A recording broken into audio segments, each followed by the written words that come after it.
والنجم إذا هوى ما ضل صاحبكم وما غوى وما ينطق عن الهوى.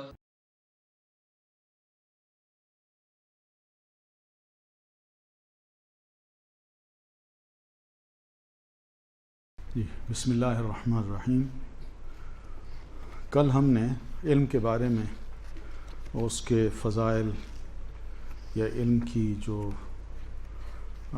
مختلف قسم کی خوبیاں ہیں ان کو ہم نے پڑھا تھا، اور یہ بھی جاننے کی کوشش کی تھی کہ اسلام نے یا علماء نے اس علم کے لیے کچھ ضروری چیزیں بتائی ہیں. اور کل ہم نے وہ دو ضروری چیزیں پڑھی تھیں کہ ایک بہترین اخلاق ہو اور دوسرا علم کو یاد کرنا، اس کی حفاظت کرنا ہو. تو آج ہم پڑھتے ہیں کہ جو معلم ہیں، ٹیچرز ہیں، ان کا انتخاب بھی کرنا پڑتا ہے. ہر ایک کو ٹیچر بنانا یہ بھی مناسب نہیں، اور ناموں سے انسان صرف اس وجہ سے متاثر ہو کہ وہ بڑی اچھی تقریر کرتا ہے، بڑی اچھی گفتگو کرتا ہے، وہ ٹھیک ہے، اس میں کوئی شک نہیں کہ انسانوں میں بڑی خوبیاں ہیں، لیکن ایک تعلیم سیکھنا اور سکھانا یہ ایک الگ فیلڈ ہے. تو اس کے لیے ہمارے دین نے اس پر بھی بڑا زور دیا ہے کہ دین کو کس سے سیکھیں.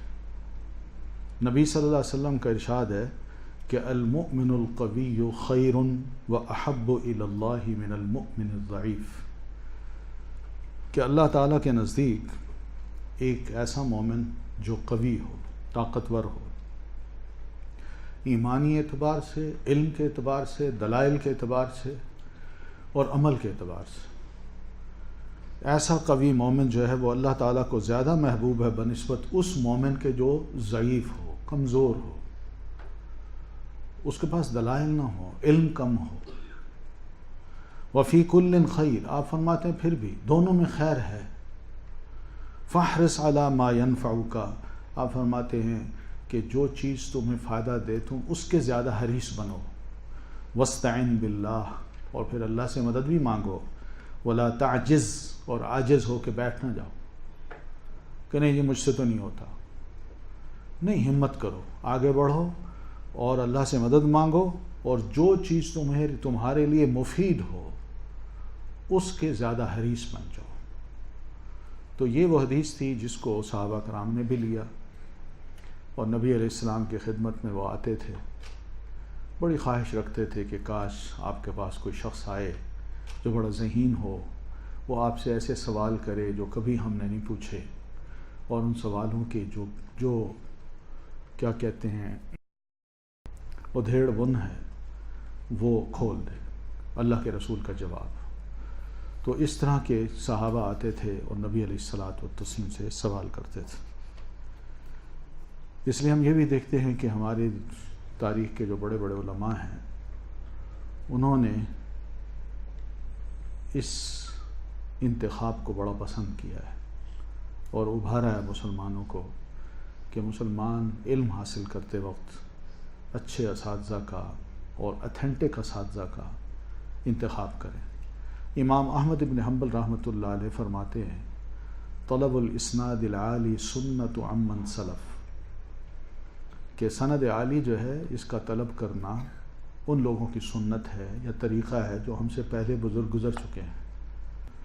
سند عالی یہ ہوتی ہے کہ مثلا میں ہوں، میری سند نبی علیہ الصلاۃ والتسلیم پر تک جب جائے تو کم سے کم اس میں افراد ہوں. زمانہ بہت لمبا ہے مگر افراد کم سے کم ہوں.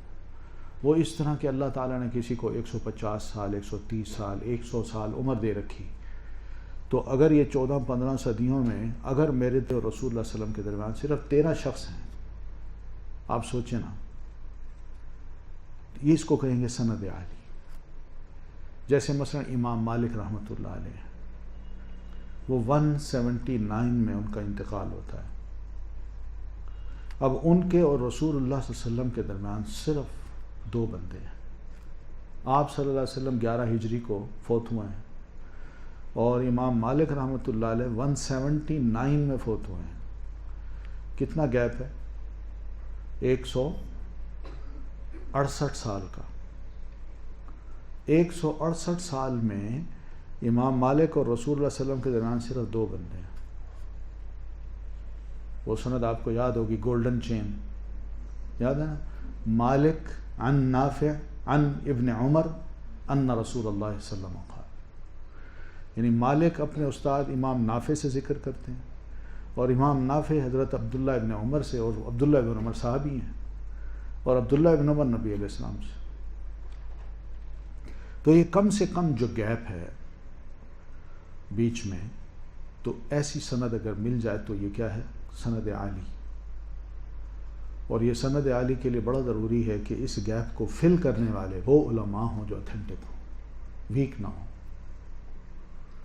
تو اس کی طرف امام احمد بن حنبل اشارہ فرما رہے ہیں کہ عالی سند کی تلاش جو تھی وہ ہم سے پہلے جو بڑے بڑے مشائخ گزرے ہیں یہ ان کا طریقہ تھا.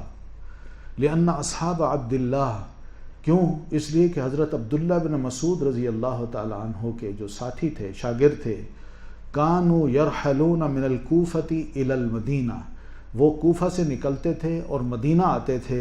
فیتعلمون من عمر، اور آ کے مدینہ میں حضرت عمر رضی اللہ تعالی عنہ سے سنا کرتے تھے.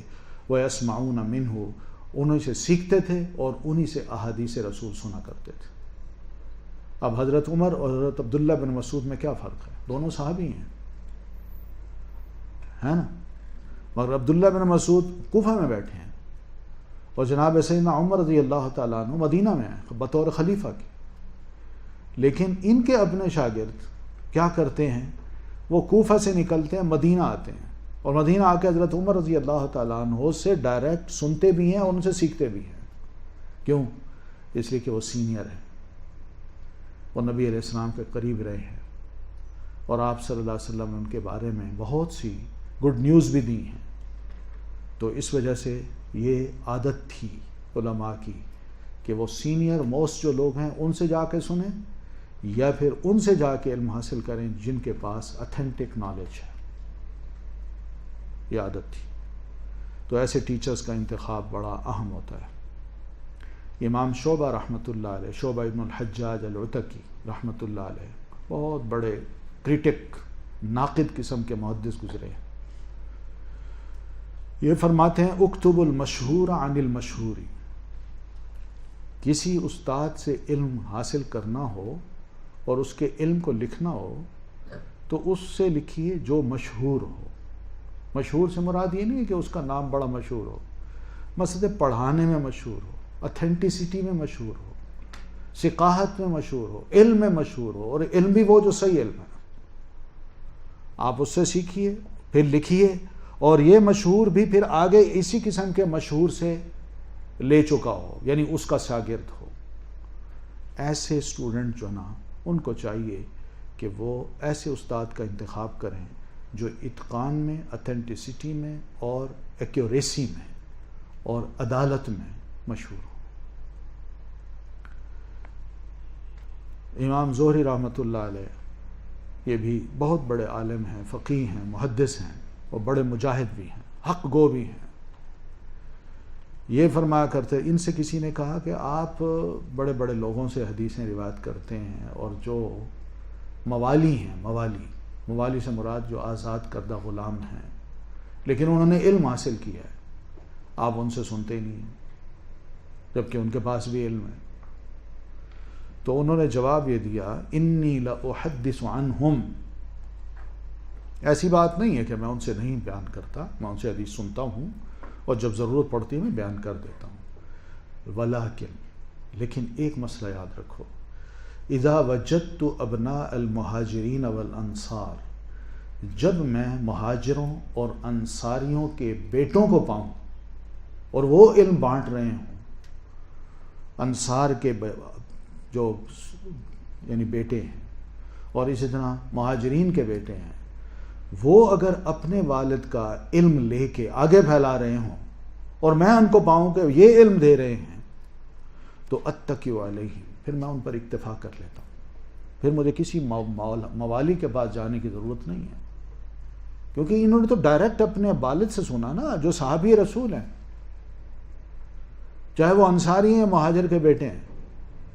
تو اس لیے میں جب اگر ان کو پا لیتا ہوں تو پھر مجھے موالی کی ضرورت نہیں پڑتی، اور جب یہ موجود ہوں تو فما اصنع بغیرہم، تو پھر میں دوسروں کو میں کیوں، ان کا میں کیا کر سکتا ہوں.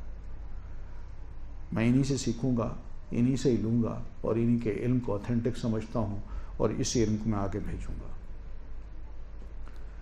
امام شعبہ ابن الحجاج رحمۃ اللہ علیہ یہ پھر فرماتے ہیں کہ حدثوا عن اہل الشرف، جو علم میں ایک بلند مقام رکھتے ہوں اور بزرگ مانے جاتے ہوں کہ واقعی ان کے پاس علم ہے، اپنے طلبہ کو فرماتے ہیں کہ ان سے حدیث سیکھا کرو، علم سیکھا کرو، اور ان سے پھر اس علم کو آگے نیریٹ کرو.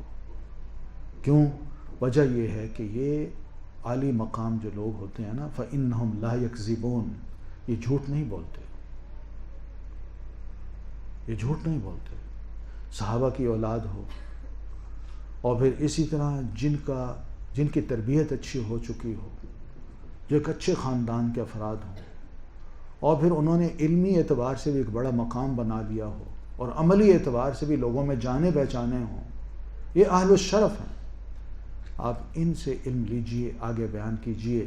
وجہ یہ ہے کہ انہم لا یکذبون، یہ جھوٹ نہیں بولتے، دوسرے جھوٹ بول سکتے ہیں. تو بہرحال یہ وہ علماء ہیں جن کے بارے میں ہمیں کہا گیا کہ ان سے آپ علم حاصل کیجئے. اس کی وجہ یہ ہے کہ ان کا دین بڑا مستقیم ہوتا ہے، یہ ڈٹ جانے والے ہوتے ہیں اپنے دین پہ، اور ان کی شخصیت جو ہے نا، یا ان کی گفتگو، ان کا علم، وہ بتا رہا ہوتا ہے کہ ان کے علم میں عدل ہے، انصاف ہے. کسی کے ساتھ یہ زیادتی نہیں کر رہے، نہ کسی کے جان بوجھ کے مخالف ہیں، اور نہ ہی کسی کے جان بوجھ کے جانبدار ہیں.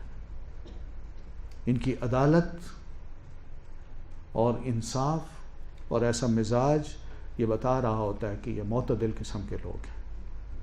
اور پھر اور خوبی ان کے اندر یہ بھی ہے، اہل الشرف کے اندر، کہ یہ بدعات سے بچے ہوتے ہیں، خود بھی بچے ہوتے ہیں اور دوسروں کو بھی بچاتے ہیں. اس طرح امام ابن معین رحمۃ اللہ علیہ ہیں، بڑے محدث گزرے ہیں. یہ میں حدیث کو ہم نے پڑھنا ہے تو حدیث کے جو اسکالرز ہیں میں ان کے یہ اقوال آپ کو بتا رہا ہوں.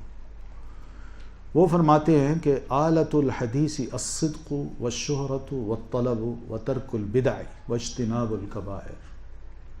حدیث کو اگر کسی نے سیکھنا ہے تو اس کا بہت بڑا انسٹرومنٹ جو ہے، وہ فرماتے ہیں وہ یہ چند چیزیں ہیں.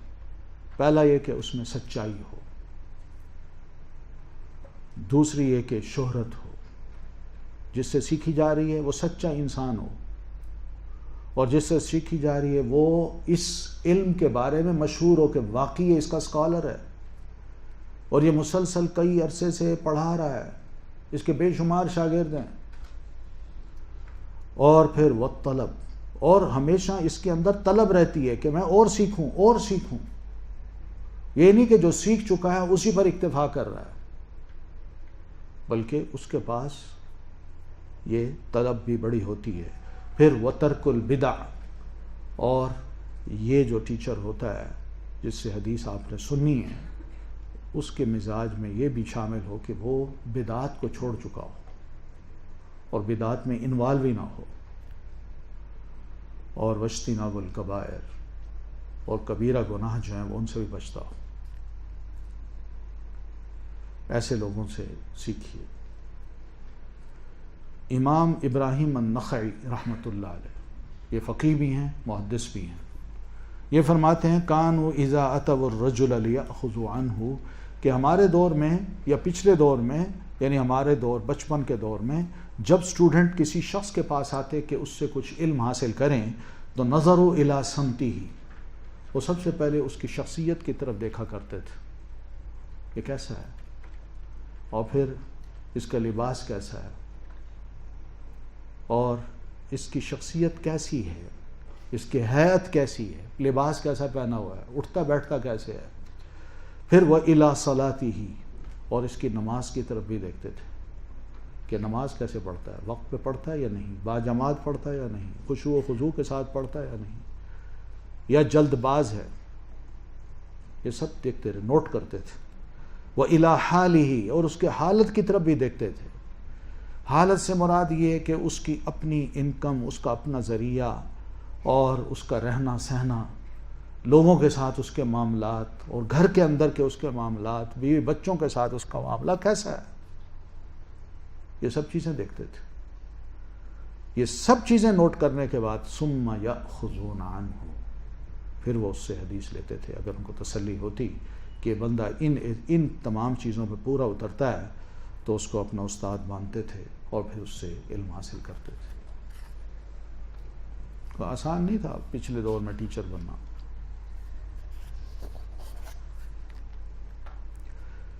اسی طرح امام محمد بن سیرین رحمۃ اللہ علیہ ہیں، یہ بھی تابعی ہیں. یہ فرماتے ہیں ان ھذا العلم دین فانظروا عمن تأخذون دینکم.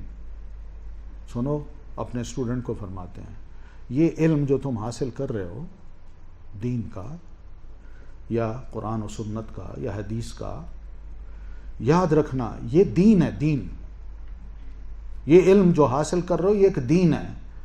تو دھیان کرنا، فانظروا عمن تأخذون دینکم، تو دیکھا بھی کرو کہ تم کس شخص سے اپنے دین کو لے رہے ہو. یہ بھی نوٹ کیا کرو، ہر ایرے غیرے سے دین نہ سیکھا کرو.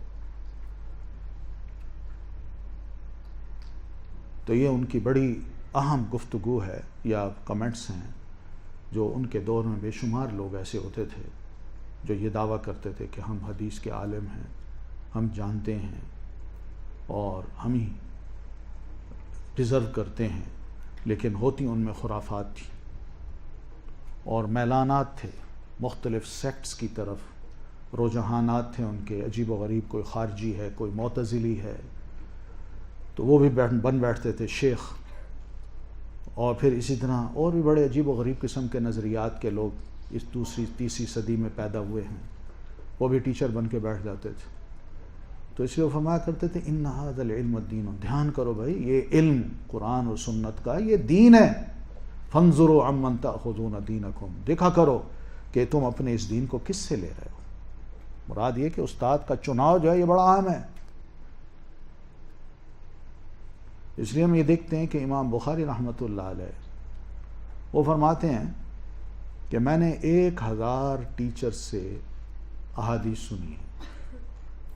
1000 ٹیچر سے، 1000 ٹیچر سے حدیث سنی، مگر ہزاروں سے حدیث روایت نہیں کی.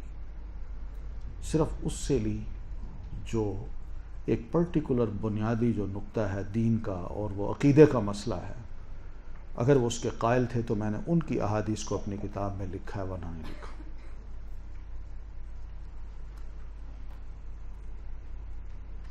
ٹھیک ہے. پھر یہ بھی ہے کہ کس قسم کے معلم سے ہم بچیں. ظاہر ہے یہ جتنی باتیں کی گئی ہیں اس سے پتہ چلتا ہے کہ ایسے معلمین سے ہمیں بچنا چاہیے جن کے اندر یہ خوبیاں نہیں ہیں، اور ان سے انسان علم حاصل کرے جن کے اندر یہ خوبیاں ہیں.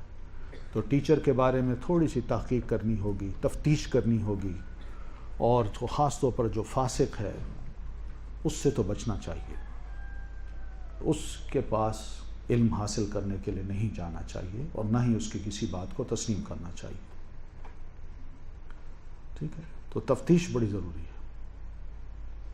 شاید یہ واقعہ بہت عام چلتا ہے ہمارے طلبہ حدیث میں کہ امام احمد بن حنبل رحمۃ اللہ علیہ بڑا لمبا سفر کر کے کہیں تشریف لے گئے کہ کسی محدث سے میں حدیث سنوں. تو جب اس کے گھر کے پاس گئے یا اس کے دیہات میں گئے تو کسی سے پوچھا کہاں ہے، تو فلاں نے کہا وہ فلاں بندہ. تو اس کے قریب جب آئے تو اپنی خالی جھولی کو گھوڑے کی طرف کر رہا تھا. تو امام احمد بن حنبل نے اس سے حدیث نہیں سنی، واپس چلے آئے.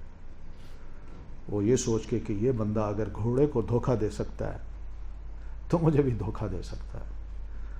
تو بہرحال یہ ایک کہانی ہے، واقعہ نہیں ہے امام احمد بن حنبل کے ساتھ، لیکن محدثین کرام کا یہی انداز ہوتا تھا. وہ ایسا ہی کرتے تھے، وہ چیک کرتے تھے، ایک ایک شے کے بارے میں پوچھتے تھے.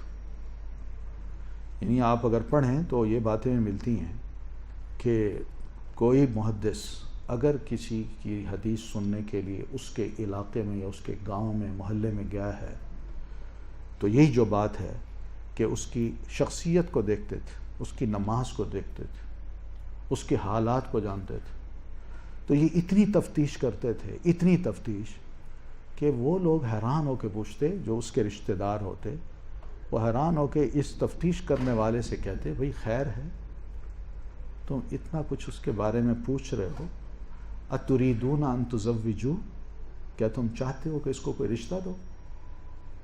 اتنی انکوائری کیوں کر رہے ہو؟ یعنی اس حد تک سوال ہوتے تھے. تو مقصد کہنے کا یہ ہے کہ یہ سب چیزیں ذرا تھوڑی سی احتیاط کے ساتھ لینی ہیں ہم نے.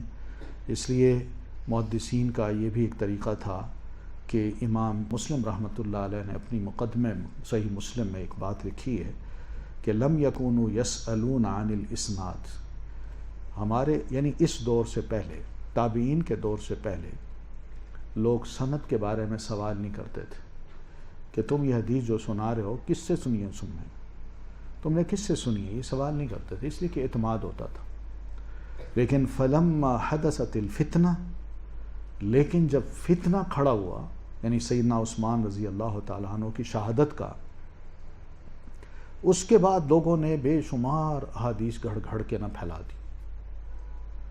پھر کیا ہوا؟ پھر کہتے تھے کہ بتاؤ بھائی تم نے یہ کس سے حدیث سنی ہے، عمن، تم حدیث تو سنا رہے ہو کس سے، کس نے سنائی ہے تمہیں حدیث؟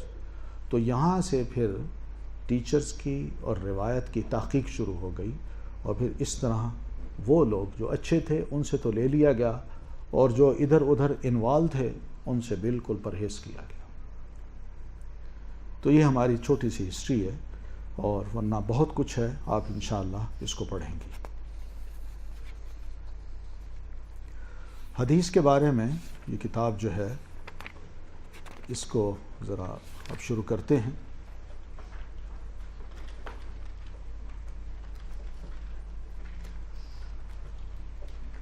میں ساری کتاب نہیں پڑھوں گا، تھوڑے تھوڑے جو ٹاپکس ہیں بس ان کو ہم ڈسکس کریں گے، ورنہ یہ کتاب میں پڑھنے بیٹھ جاؤں تو میرا خیال ہے آپ کو 4 مہینے سے زیادہ یہاں بیٹھنا پڑے گا. تو اس لیے تھوڑے تھوڑے ٹاپکس جو ہیں اہم، ان کو ہم انشاءاللہ لیں گے، اور آپ مزید خود مطالعہ کر لیجئے گا اس کا، ٹھیک ہے؟ میں نے الحمدللہ اس سال اسٹوڈنٹ میں میل لڑکوں میں ایک چیٹ شروع کی ہے کہ ظہر کی نماز کے بعد میں انہیں کچھ نہیں پڑھاتا. میں نے پہلے دن سے ہی ان کو کوئی 30-40 کتابیں لائبریری سے میں نے نکالی اور ہر اسٹوڈنٹ کو ایک ایک کتاب دے دی.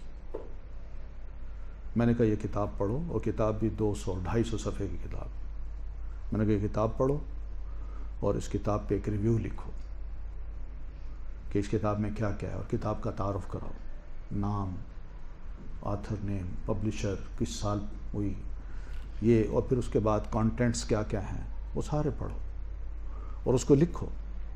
اور جو بھی لکھو یہاں سٹیج پہ آ کے تم نے 12 سے لے کر 15 منٹ تک یہ ریویو پیش کرنا ہے اسٹوڈنٹ کے سامنے. 10 دن دیے سب کو کہ 10 دن میں یہ کتاب پڑھ لیں، اور الحمدللہ آج کل وہ ریویو پیش کر رہے ہیں. روزانہ 2 یا 3 اسٹوڈنٹس کے ریویو میں سنتا ہوں، بڑی خوشی ہوتی ہے. الحمدللہ بڑا ٹیلنٹ ہے، اور لڑکے جس طرح پڑھ رہے ہیں بڑی خوشی ہوتی ہے. آپ بھی یہ کام کریں.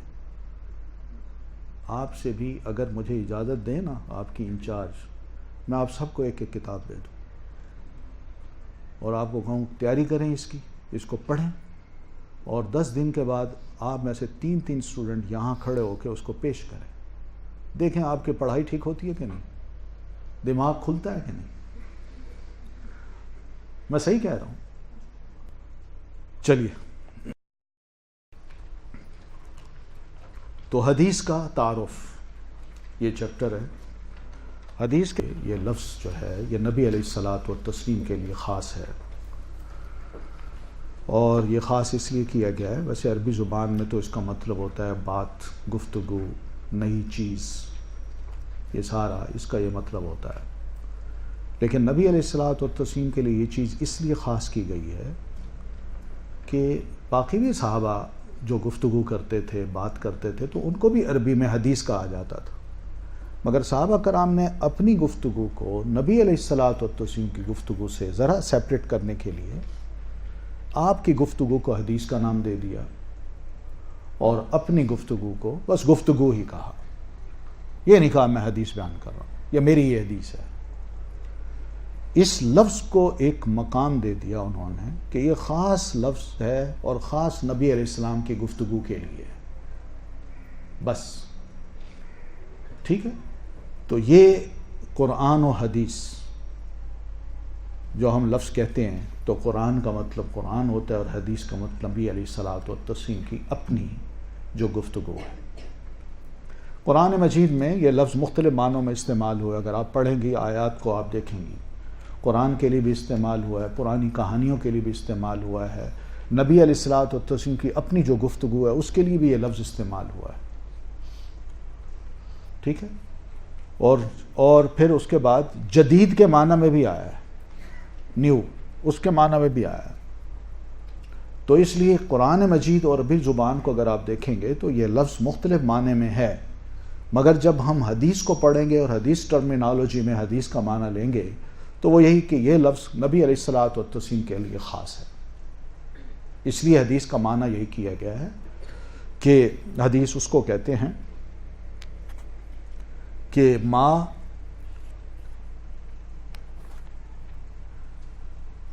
یضاف الی النبی صلی اللہ علیہ وسلم، ہر وہ چیز جو نبی علیہ السلام کی طرف منسوب کر دی جائے اس کو حدیث کہتے ہیں.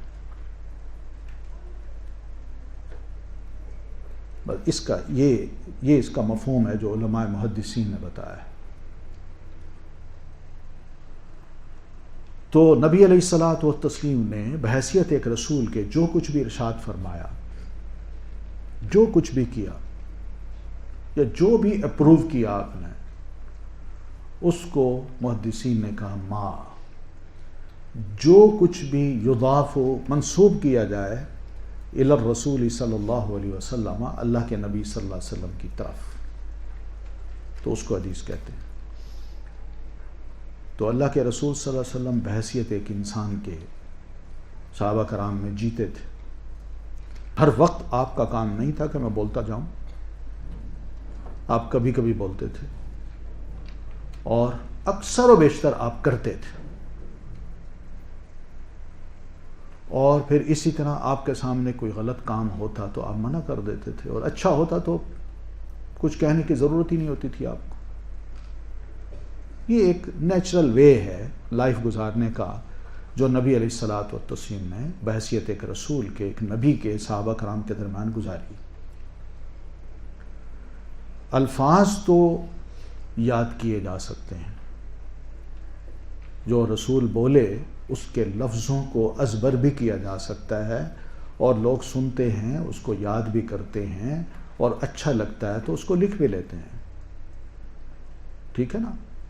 لیکن جو ایک فعل ہوتا ہے انسان کا، کوئی کام ہوتا ہے جو وہ کر رہا ہوتا ہے، اس کے لفظ نہیں ہوتے، وہ ایکشن بتا رہا ہوتا ہے دوسرے کو کہ میں کیا کر رہا ہوں. تو آپ جب کسی کے سامنے کوئی ایکشن کرتے تھے، کوئی فعل کرتے تھے، کوئی عمل کرتے تھے، تو دیکھنے والی بہت سی آنکھیں ہوتی تھی، اور ہر آنکھ جو ہے نا وہ اپنے انداز سے اس عمل کو دیکھتی تھی اور سوچتی تھی اور لیتی تھی. تو یہ اپنا اپنا جو انداز تھا یہ صحابہ کرام کا تھا، کیونکہ صحابہ آبزرو کرتے تھے کہ اللہ کے رسول صلی اللہ علیہ وسلم اس طرح چلتے ہیں، اس طرح بیٹھتے ہیں، یہ لباس آپ نے پہنا ہوا ہے، آپ کی شکل یوں ہے، آپ کے بال یوں ہیں، داڑھی مبارک یوں ہے، اور داڑھی مبارک کے بال کتنے سفید ہیں، کتنے کالے ہیں، اور پھر اس طرح آپ صلی اللہ علیہ وسلم کس ہاتھ سے کھاتے ہیں، کس ہاتھ سے پیتے ہیں، کس طرح مسکراتے ہیں، آپ کی صفائی ستھرائی، یہ ساری چیزیں صحابہ نوٹ کرتے تھے. آپ کے ہاتھوں کے اشارے، آپ کے جس چہرے پہ آیا ہوا غصہ، خوشی، یہ سب چیزیں صحابہ نے نوٹ کی ہیں. یہ آپ کے ایکشن ہوتے تھے. تو یہ جو ایکشنز ہیں ان کی زبان نہیں ہوتی، ان کی زبان دیکھنے والوں کی ہوتی ہے. دیکھنے والا دیکھ کے پھر آگے بیان کرتا ہے میں نے رسول اللہ صلی اللہ علیہ وسلم کو دیکھا آپ یوں کرتے تھے. سمجھ آ رہی ہے؟ تو یہ وہ فرق ہے گفتگو میں کہ گفتگو آپ صلی اللہ علیہ وسلم کرتے مگر آپ کی گفتگو بڑی جامع کمپریہنسو سی ہوتی تھی. کم گو انسان تھے آپ. یعنی دیکھیں آپ جب بھی کوئی جملہ بولتے تو پتے کی بات کرتے تھے اور صحابہ اس کو نوٹ کر لیتے تھے. اور یہ اتنی خوبصورت بات ہوتی، اتنی خوبصورت، یقین مانیں کہ اگر کوئی غیر مسلم ایسا ہوتا اور ویسٹ میں ہوتا یہ بندہ تو اس کی ایک ایک جملے کو یہ لوگ اپنی دیواروں کی، اپنی تحریروں کی زینت بناتے اور جگہ جگہ اس کو لکھ کے لٹکا دیتے. نبی علیہ الصلوۃ والتسلیم کا ایک ایک جملہ اس قابل ہے جو کہ یاد بھی کیا جائے. صحابہ کرام نے اسی لیے ان چیزوں کو یاد کیا، اس کو غور سے سنا. صحابہ کرام کو کہا گیا کہ صحابہ کہ لا تقولوا رائنا وقولوا انظرنا، اور آگے کیا فرمایا؟ واسمعوا. واسمعوا کا مطلب ہے کہ غور سے سنو، کان لگا کے سنو. یہ رسول کی بات ہے، کوئی معمولی شخص کی بات نہیں ہے. اور ایک ایک جملہ آپ کا تمہاری زندگی سدھار سکتا ہے، تمہارے ایکشن کو، تمہارے اخلاق کو، تمہارے عمل کو، رویے کو انتہائی بہترین بنا سکتا ہے. اس لیے واسمعوا، غور سے سنو. تو یہ جملہ جو تھا، یہ چھوٹا سا واسمعوا، یہ صحابہ کرام نے پلے باندھا اور پھر نبی علیہ الصلوۃ والتسلیم کی خدمت میں جب بھی آتے تھے اور شوق سے آتے تھے، آپ گفتگو فرما رہے ہیں، سن رہے ہیں، خود نہیں بول رہے، آپس میں بیٹھ کے نہیں بولتے. آپ بیٹھے ہیں بس کسی وقت آپ کچھ بول رہے ہیں، وہ بڑا نکتہ ہوگا، بہت اہم بات ہوگی، اس کو ہم پک کر لیں. یہی شاید ہماری زندگی کا ایک قیمتی حصہ بن جائے اور اس سے زندگی سدھر جائے.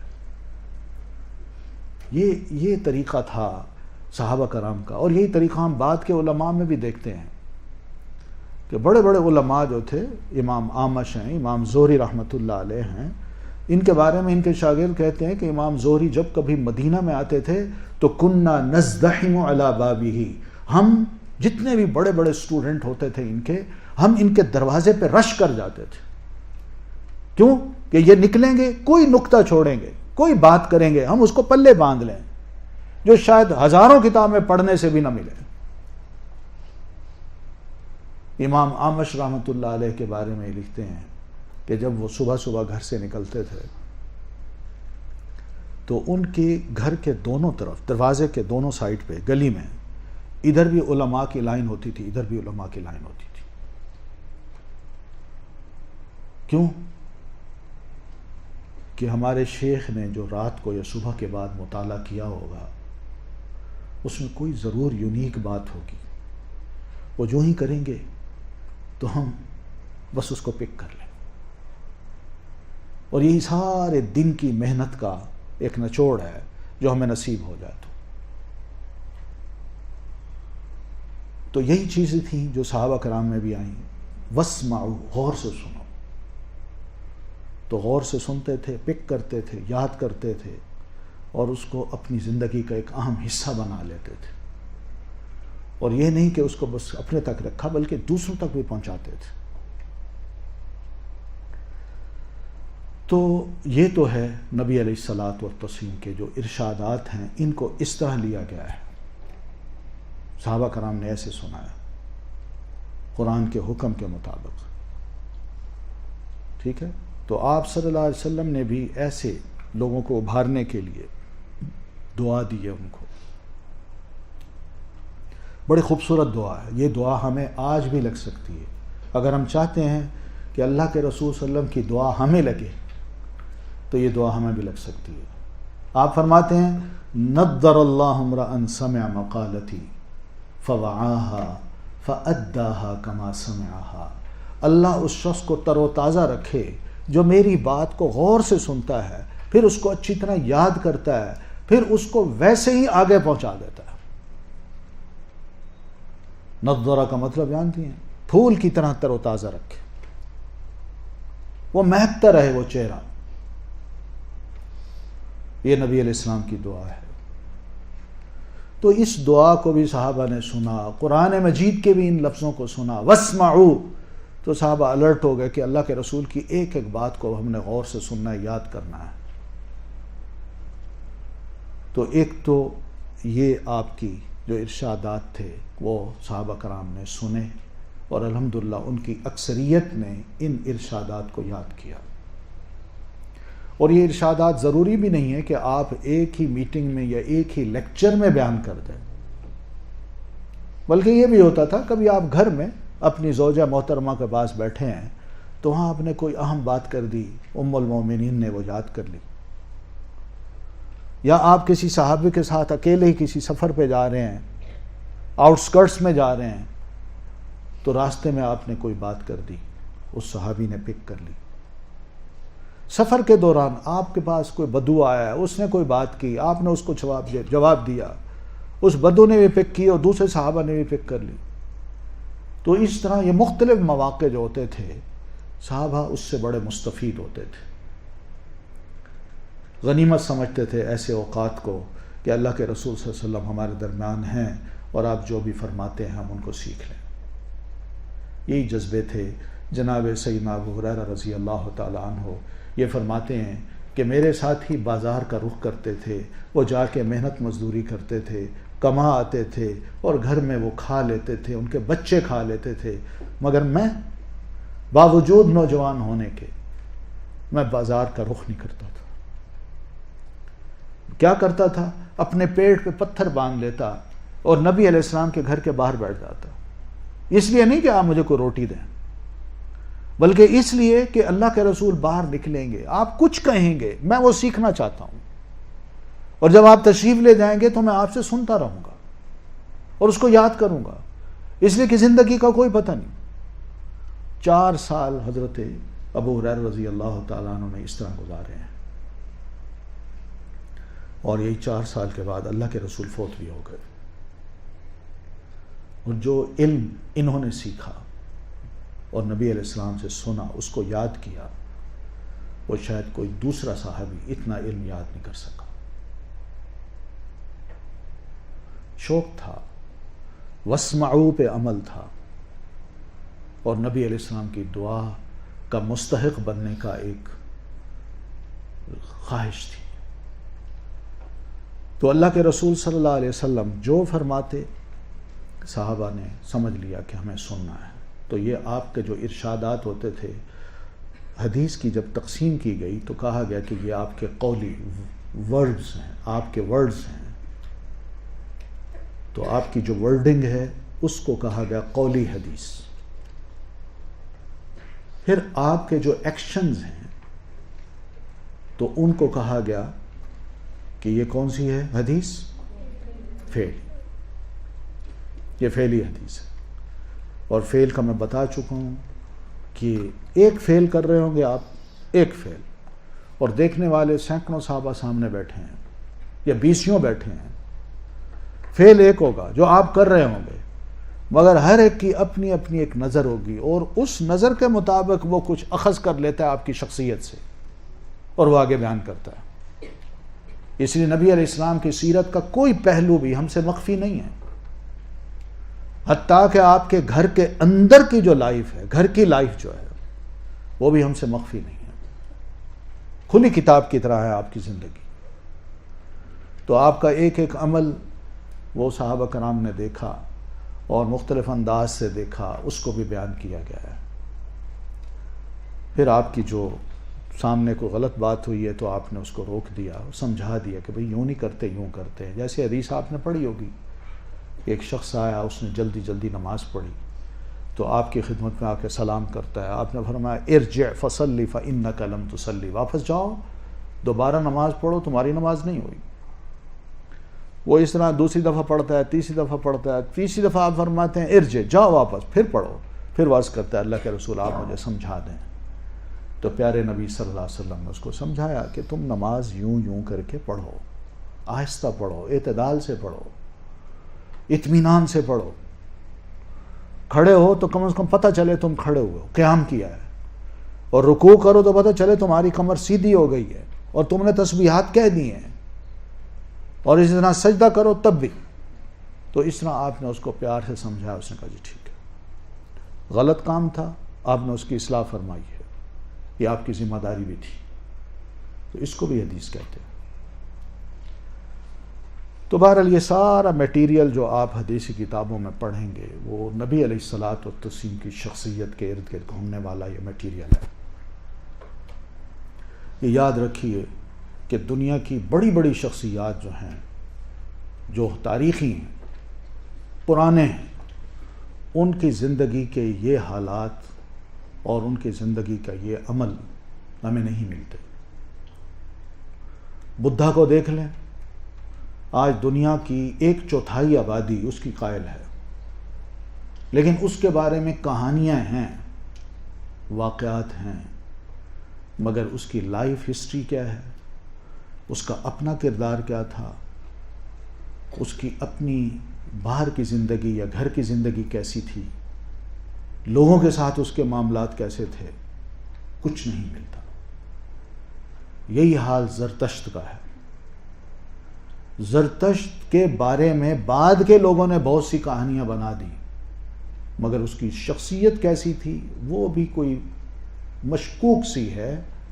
ایسی یعنی اس کے بارے میں تھوڑا تھوڑا ایسے ہلکا سا کوئی دھواں سا یا ہلکی سی روشنی کو پتہ چلتی ہے، مگر حقیقت کچھ پتہ نہیں چلتا. اور یہی حال آپ دیکھ لیں سیدنا موسیٰ علیہ السلام ہیں، عیسیٰ علیہ السلام ہیں. قرآن مجید نے ان کے بارے میں تفصیل سے بات کی ہے، مگر تورات میں اگر آپ کو پڑھیں گے تو وہاں زیادہ سے زیادہ یہی ملیں گے، یہ پیدا ہوئے، ان کی جوانی یہ تھی، پھر اس کے بعد انہوں نے یہی سفر کیے، اور یہی حالت چلتے چلتے پھر یہ پتہ چلتا ہے کہ انہوں نے ہجرت بھی کی، شادی بھی کی، اور رسول بھی بنے. پھر مشرکین سے انہوں نے لڑائیاں بھی لڑیں اور فوت ہو گئے. مگر اسوہ حسنہ ان کا وہ کہیں نہیں ملتا. عیسیٰ علیہ السلام ہیں، دیکھ لیں آج کتنی بڑی تعداد ہے انسانوں کی جو ان کی طرف اپنے آپ کو منسوب کرتی ہے، مگر جب ہم ان کے حالات پڑھتے ہیں تو حالات کا پتہ نہیں چلتا. ان کی معاشرتی اور معاشی زندگی کے بارے میں کچھ نہیں پتہ چلتا. دنیا میں آپ بقول انجیل کے 33 سال رہے ہیں. اس 33 سال میں بائبل ہمیں بتانے سے قاصر ہے کہ انہوں نے اپنی زندگی کا یہ عرصہ کہاں گزارا. یہ ہے، یہ صرف اللہ کے رسول صلی اللہ علیہ وسلم کو یہ مقام اور مرتبہ حاصل ہے کہ ان کی زندگی کا ایک ایک گوشہ، ایک ایک پہلو وہ ہمارے لیے اسوہ حسنہ اللہ نے بنا دیا ہے. یہ سارا میٹیریل جو ہمارے پاس اب ہے، اس کو اگر ہم دیکھیں تو ڈیوائیڈ کریں. میں اس لیے کہہ رہا ہوں یہ ڈویژن ضرور ہونی چاہیے، ورنہ خیال یہی آتا ہے حدیث کا مطلب ہے کہ اللہ کے رسول کی بات، اور بات کا جب سنتے ہیں تو کہتے ہیں جی 6 لاکھ حدیثیں یاد تھیں. امام بخاری کہتے ہیں، امام مسلم کہتے ہیں کہ مجھے 5 لاکھ حدیثیں یاد تھیں. تو بندہ کہتے یہ 5 لاکھ حدیثیں، کیا رسول اللہ صلی اللہ علیہ وسلم کا کام بولتے چلے جانا تھا اور صحابہ کرام کا کام صرف سننا تھا؟ نہیں، ہم ڈویژن کریں. آپ کو ایک انسان سمجھیں کہ آپ بولتے بھی تھے، کرتے بھی تھے، اور آپ روکتے بھی تھے. بولنے کو اگر آپ دیکھیں تو سارے میٹیریل میں آپ کو زیادہ سے زیادہ 20% میٹیریل ملے گا جس میں آپ کے اقوال ہیں، اور مور دین 70% جو آپ کے ایکشنز ہیں ان کی تفاصیل ملیں گی، اور باقی جو ہیں وہ آپ کی سمجھ لیں یہی کہ آپ کی تنبیہ ہے دوسروں کو کہ بھئی یہ نہ کرو، اس کو یوں کرو. وہ آپ کی ایک اصلاحی کوشش ہے. تو یہ ہے پوری تقسیم جو کہ آپ اس وقت انسائکلوپیڈیا نیٹ پہ بھی جا کے اگر کلک کریں کہ آپ کے اقوال کتنے، آپ کو پتہ چل جائے گا. آپ کے اعمال افعال کتنے ہیں وہ بھی آپ کو پتہ چلے، ڈھیروں ہیں، ڈھیروں. تو یہ سب چیزیں جو خوبیاں ہیں یہ پیارے نبی علیہ الصلوۃ والتسلیم کی ذات میں ہمیں نظر آتی ہیں. اب سوال یہ ہے کہ حدیث کی اس تقسیم سے ہمیں فائدہ کیا ہوتا ہے؟ تو دیکھیے اس میں پرسنٹیج کے بعد کے کچھ فوائد جو لکھے ہوئے ہیں یہ ہیں وہ چیزیں جو کہ ہمیں سمجھنی چاہیے. پہلی بات یہ ہے کہ آپ کے اقوال کم تھے مگر اعمال یا کام زیادہ. کیا مطلب ہے اس کا؟ ایک صحیح رہنما کی یہی صفت ہوا کرتی ہے کہ وہ کم گو ہوتا ہے مگر کام کا دھنی اور باعمل. وہ کم بولتا ہے، کرتا زیادہ ہے. یہی اسوہ حسنہ ہے. یہ احادیث کی جو تقسیم ہے میں اس کی بات کر رہا ہوں. ورنہ دیکھا جائے تو نبی علیہ الصلوۃ والتسلیم 23 سال رہے ہیں اور 23 سال میں اپنی ایکٹیویٹیز اتنی زیادہ ہیں، اتنی مصروفیت ہے، صبح شام. پھر گھر ہیں، پھر گھر میں ایک بیوی نہیں 9 بیوی ہیں آپ کی، ان سب کے ساتھ ڈیلنگ ہے.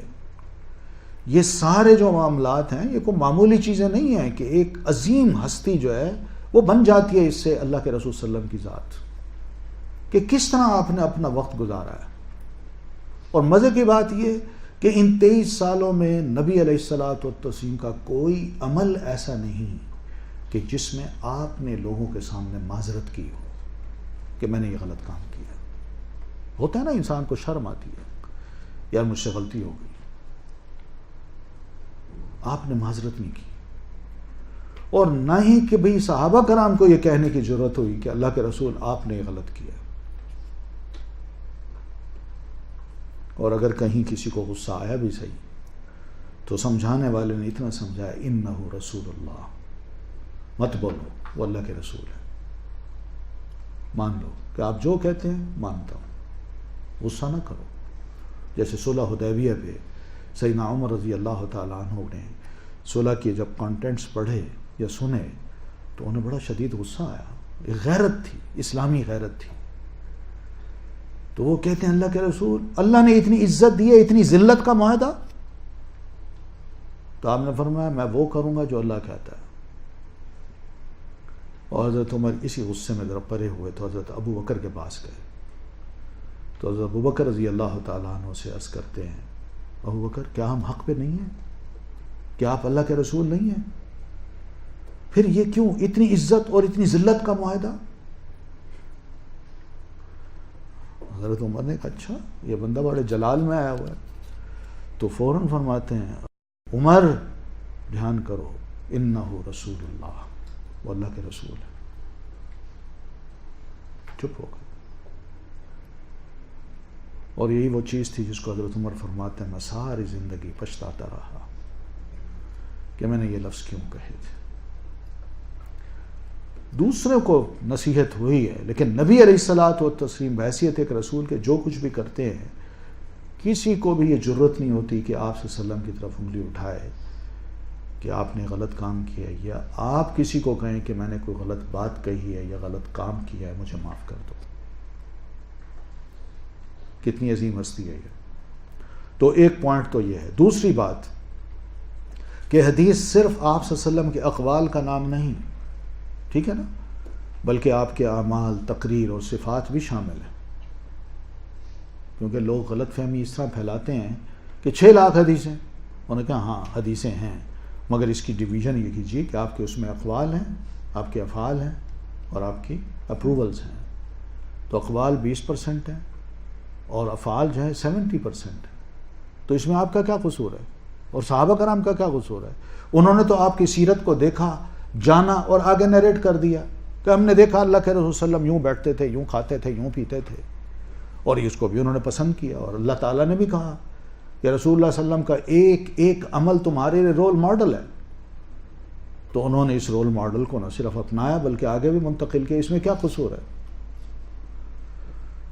پھر اسی طرح تیسرا فائدہ اس تقسیم سے یہ ہوتا ہے کہ فعلی اور تقریری احادیث میں چونکہ الفاظ رسول اللہ صلی اللہ علیہ وسلم کے نہیں ہوتے بلکہ صحابی کے ہوتے ہیں، اس لیے ان کے الفاظ مختلف ہو سکتے ہیں کیونکہ ہر صحابی نے آپ صلی اللہ علیہ وسلم کو مختلف پہلو سے دیکھا ہوتا ہے. یہ میں بات اس لیے کہہ رہا ہوں کہ لوگ جو ہے نا وہ پھر حدیث میں کہتے ہیں اختلاف ہے.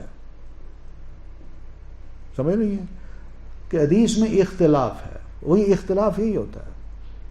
وہ ہر ایک کی اپنی اپنی آبزرویشن ہوتی ہے. اس آبزرویشن میں ہر بندے کے ضروری نہیں کہ لفظ ایک جیسے ہوں، بلکہ ایک اسی واقعے کو بیان کرے گا کہ نبی علیہ الصلوۃ والتسلیم مسجد میں تشریف فرما تھے، فلاں وفد آیا ہوا تھا، آپ نے اس موقع پر یہ بات کی. تو وہ جو ضرورت کی بات ہوگا وہ کر لے گا، اور جو دوسرا ہوگا وہ ان ڈیٹیل بتائے گا، اور تیسرا ہوگا وہ یہ کہے گا آپ نے یہ لباس پہنا ہوا تھا، اور چوتھا ہوگا وہ یوں بیٹھے ہوئے تھے، اور پانچواں ہوگا وہ کہے گا کہ اس وفد میں یہ لوگ بھی تھے. تو اس میں اختلاف تو ہوگا، لیکن اس کی اختلاف کا مطلب یہ تو نہیں کہ نبی علیہ الصلوۃ والتسلیم نے کوئی اختلافی بات کہہ دی ہے کہ پہلے کل کو کہا تھا ہاں اور آج کہیں نہ. وہ چیز تو نہیں ہے اس میں. لیکن نہ ماننے والے لوگ جو ہے نا حدیث پر جو اعتراض کرتے ہیں، جو بچنا چاہتے ہیں، وہ پھر یہی چیزیں نکالتے ہیں اور دیکھیں یہ حدیث میں اختلاف ہے. تو اختلاف کو یہ سمجھیے گا کہ یہ صحابہ کرام کی اپنی اپنی آبزرویشنز ہیں، اور ہر ایک کا اپنا نقطہ نظر ہے جو انہوں نے دیکھا اس کو بیان کر دیا. کہیں ڈیٹیل ہے کہیں نہیں ہے. سب کو اکٹھا کیا جائے تو بات کلیئر ہو جائے گی. پھر چوتھی بات، آپ صلی اللہ علیہ وسلم بہترین مربی تھے. آپ کو نادر ہی اپنے ان تربیت یافتہ شاگردوں کو منع کرنے یا ٹوکنے کی نوبت آئی، بلکہ ہر اچھے اور پسندیدہ عمل کو آپ نے برقرار رکھا. ایسی تربیت آپ نے کر دی تھی. یہ صحابہ کرام بہت کم غلطیاں کرتے تھے. ٹوکنے کی ضرورت ہی بہت کم پیش آئی ہے آپ کو. یہ تھا کام. وہ تو خوب بڑے اچھے انسان بنتے جا رہے تھے نا، ڈھالتے جا رہے تھے اپنے آپ کو دین کی تعلیم کے مطابق. اس لیے تو اللہ تعالیٰ نے ان کو یہ نام دیا صحابہ، اور نبی علیہ السلام نے خود بھی کہا کہ میرے صحابہ ہیں. پھر اسی طرح پانچواں فائدہ یہ ہوتا ہے کہ کتب حدیث، جتنی بھی حدیث کتابیں ہیں ان کی فہرست پڑھیں تو اندازہ یہ ہوتا ہے کہ آپ نے شاید ہی زندگی کا کوئی ایسا گوشہ چھوڑا ہو جس کے بارے میں رہنمائی نہ دی ہو. حقیقت ہے. فقہ کا کوئی ایشو لے لیں، نبی علیہ الصلوۃ والتسلیم کی احادیث میں وہ مسائل سمجھ آتے ہیں. جہاد کا لیں، اخلاق کا لیں، دعاؤں کا لیں، رقت زہد کا لیں، اور پھر اسی طرح آپ مسائل کا لیں، عقائد کا لیں. آپ نے کوئی گوشہ نہیں چھوڑا. آپ ساری کتابیں اکٹھی کریں، ان کے صرف جو فہرست ہے ابتدا میں آپ اس کو پڑھتی جائیں، آپ کو حیرانی ہوگی کہ کیا واقعی حدیث میں اتنا زبردست مٹیریل آ چکا ہے اور اللہ کے رسول صلی اللہ علیہ وسلم نے اتنا کچھ فرما دیا ہے. کوئی گوشہ نہیں ہے جو آپ نے چھوڑا. ہمارے فیملی کے مسائل ہیں، کتنے ہیں. ایک فیملی اسٹیبلش ہوتی ہے کس طرح ہوتی ہے، پھر وہ اسٹیبلش ہوتے ہوتے کہیں خدا نہ خواستہ وہاں خرابیاں آتی ہیں. تو کوئی چیز ہے جو نبی علیہ السلام نے چھوڑی ہو؟ آخر وہاں بھی تو انسان بستے تھے نا. تو انسانوں کے مسائل جو تھے وہ نبی علیہ السلام کے پاس آتے تھے تو اللہ کے رسول صلی اللہ علیہ وسلم ان کا حل پیش کرتے تھے. وہی انسان آج ہم ہیں. ہم اگر رسول اللہ کو مانتے ہیں تو پھر نبی علیہ الصلوۃ والتسلیم کی اس حل کو بھی ہم تسلیم کریں. تو اس لیے ہم دیکھتے ہیں کہ حدیث کا دائرہ فقہ سے کہیں زیادہ ہے، کیونکہ فقہ میں صرف عملی احکام ہوتے ہیں. آپ کوئی بھی فقہ کی کتاب پڑھیں گے اس کا تعلق ہمارے عمل سے ہوگا.